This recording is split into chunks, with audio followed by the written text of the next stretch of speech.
plenário do Senado aprovou nessa segunda parte da regulamentação da reforma tributária. De autoria do Poder Executivo, o projeto de lei complementar detalha as regras de funcionamento dos novos tributos. O IBS, que é o Imposto sobre Bens e Serviços, e também a CBS, que é Contribuição sobre Bens e Serviços. O texto foi aprovado por 51 votos favoráveis, 10 contrários e uma abstenção. Agora segue, portanto, para a análise da Câmara dos Deputados. Está encerrada a votação. Determina a Secretaria-Geral da Mesa que mostre no painel o resultado.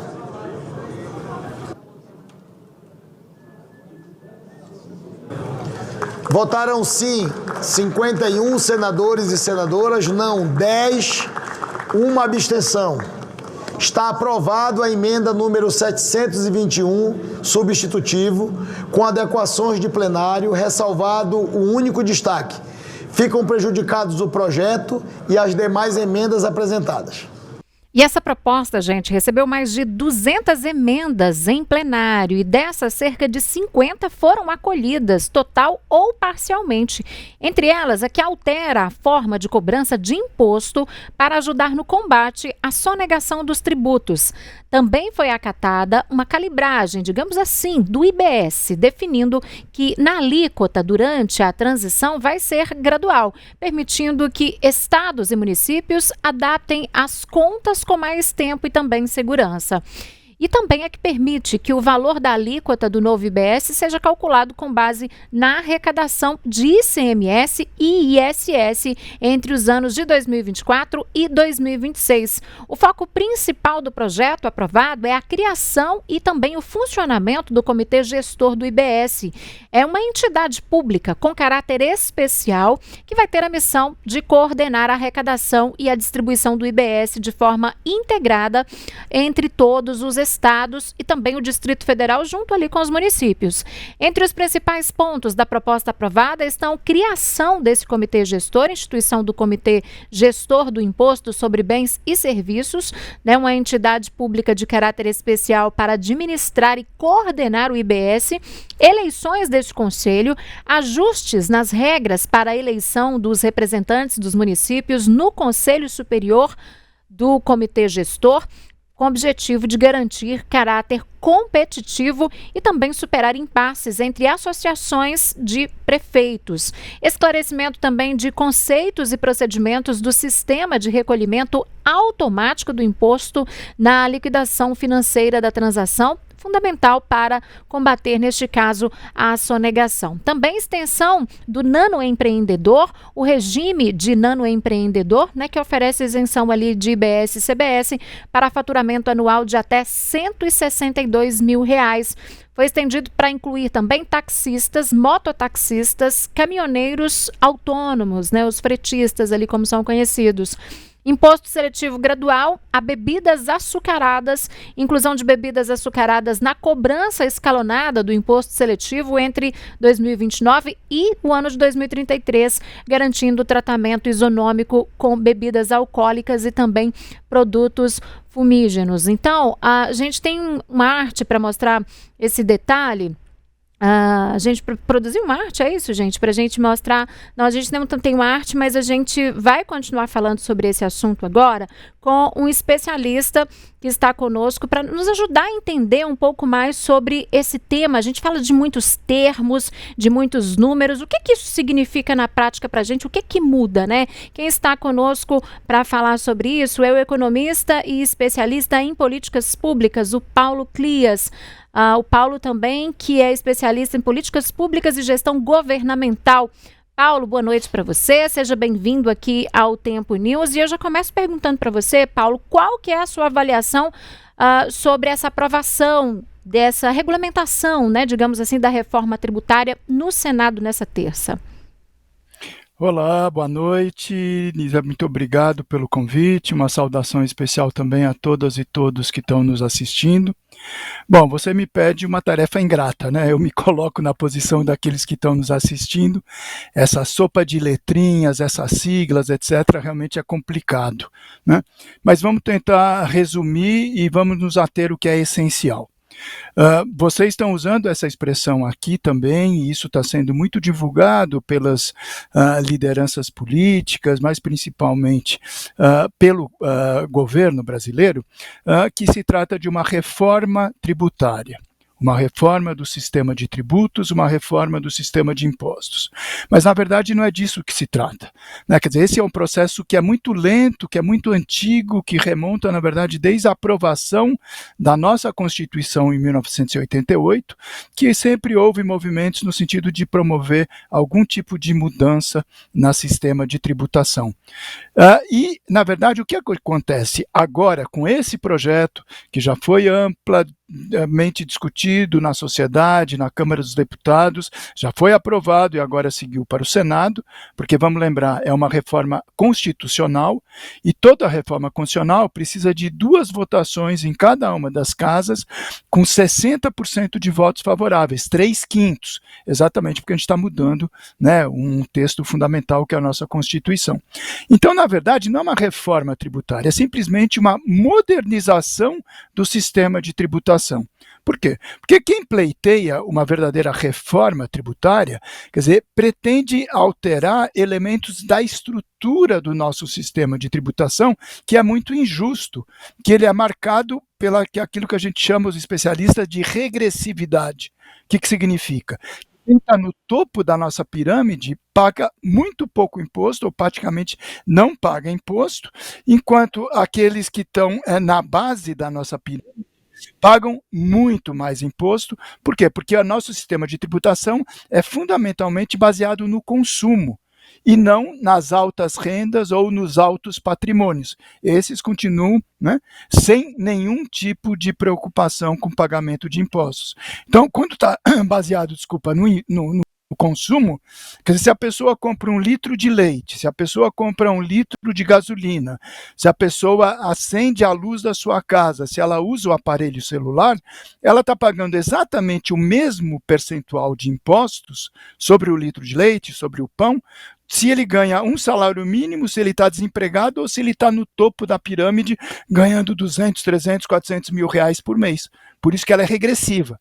E essa modernização não alterou em nada. Por isso que a gente chama de modernização. Você pegou impostos que eram impostos do município, impostos que eram do Estado, impostos que eram da União, né, a chamada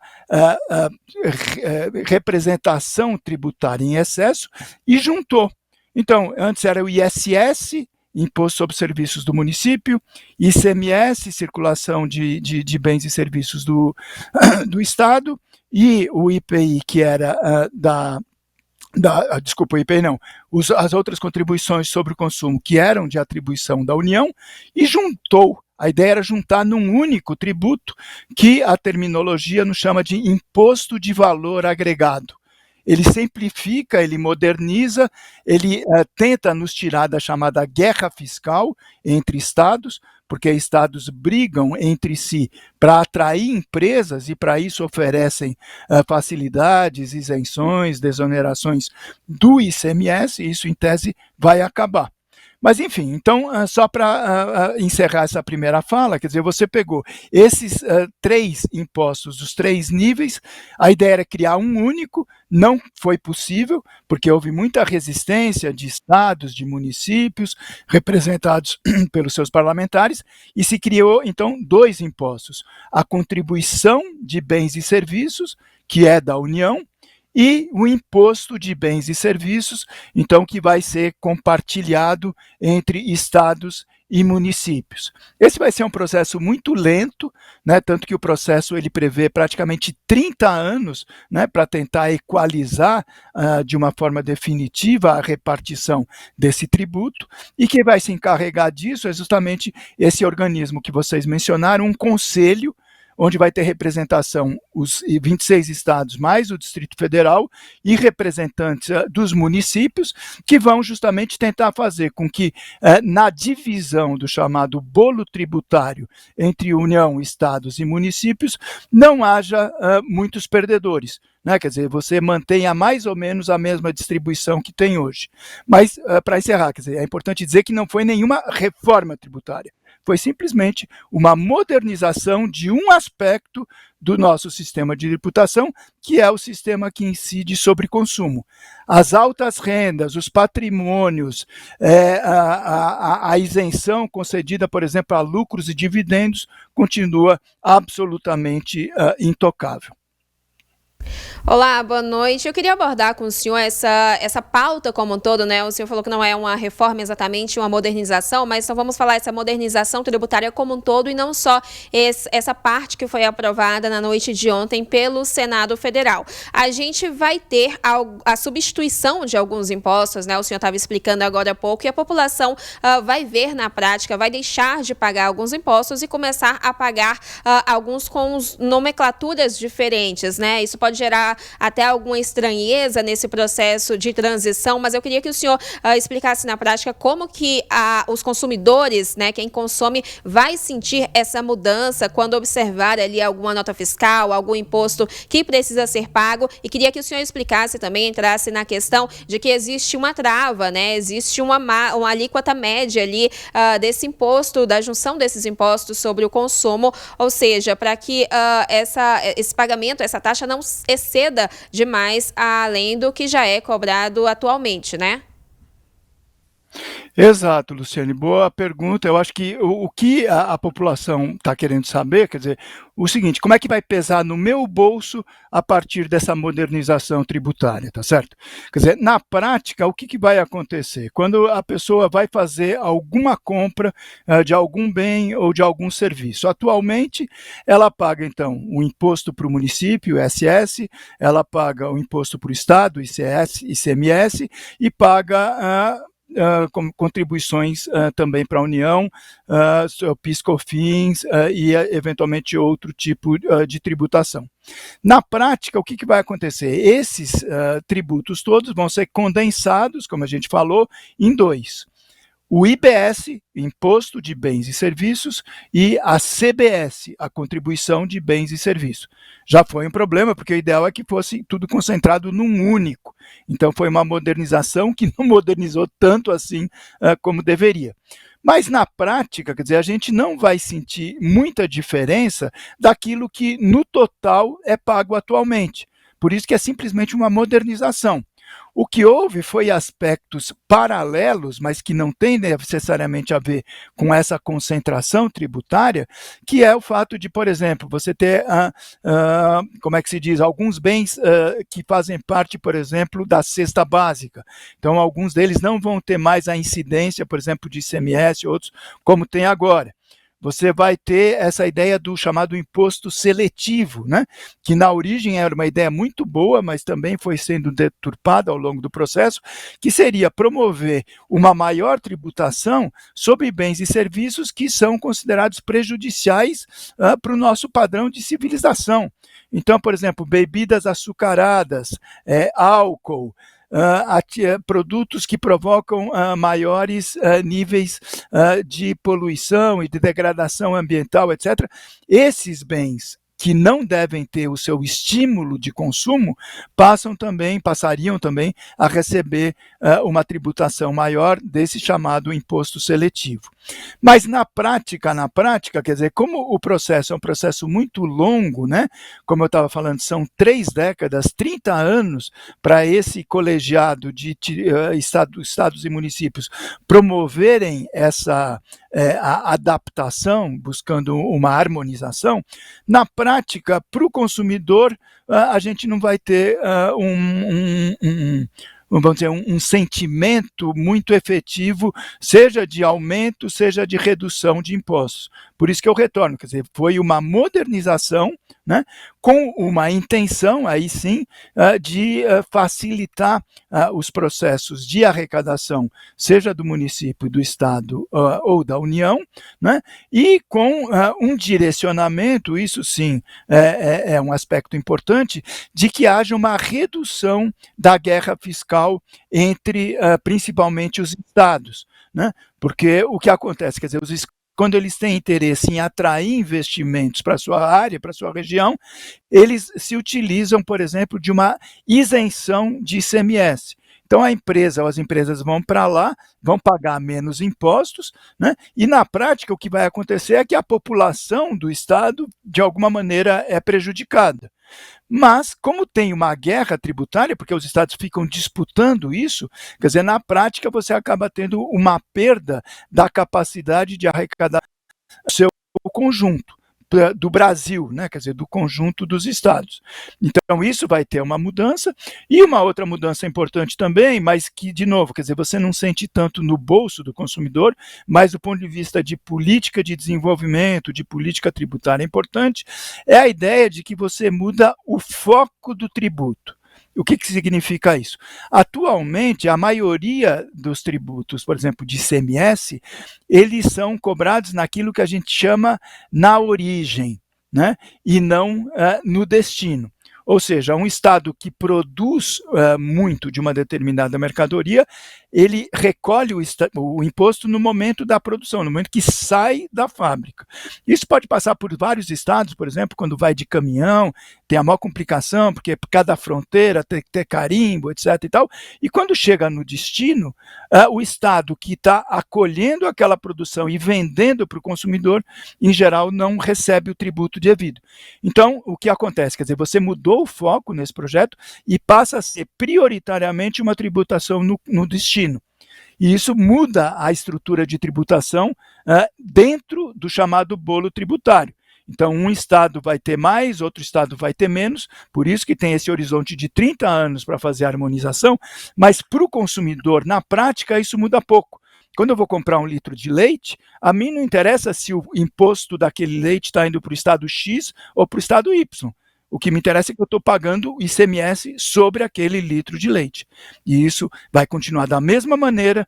Agora, a repartição do bolo tributário é que vai acontecer de uma maneira que, do meu ponto de vista, pelo menos, é mais justo no sentido da justiça tributária entre os 26 estados e o Distrito Federal. Paulo, é exatamente isso que eu quero perguntar para você. Com essa modernização, como você bem chamou, esse modelo proposto, se na sua visão vai garantir de fato uma gestão federativa equilibrada, né, entre União, estados e também municípios?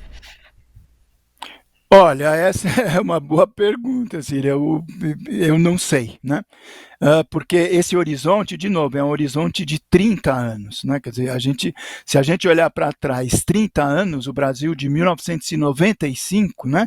E tentasse fazer alguma projeção do que aconteceria para o Brasil de 2025 nesse aspecto e outros institucionais, né? Seria muito complicado.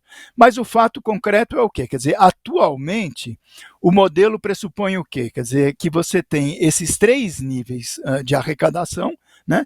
Estados, municípios e a União, mas o fato é que a grande maioria dos 5.560 municípios não tem capacidade arrecadatória para fazer fato às necessidades do município e muitas vezes aos mandamentos constitucionais, porque o prefeito, o município é obrigado, tem obrigações com saúde, com educação, aquela coisa toda, a mesma coisa para os estados.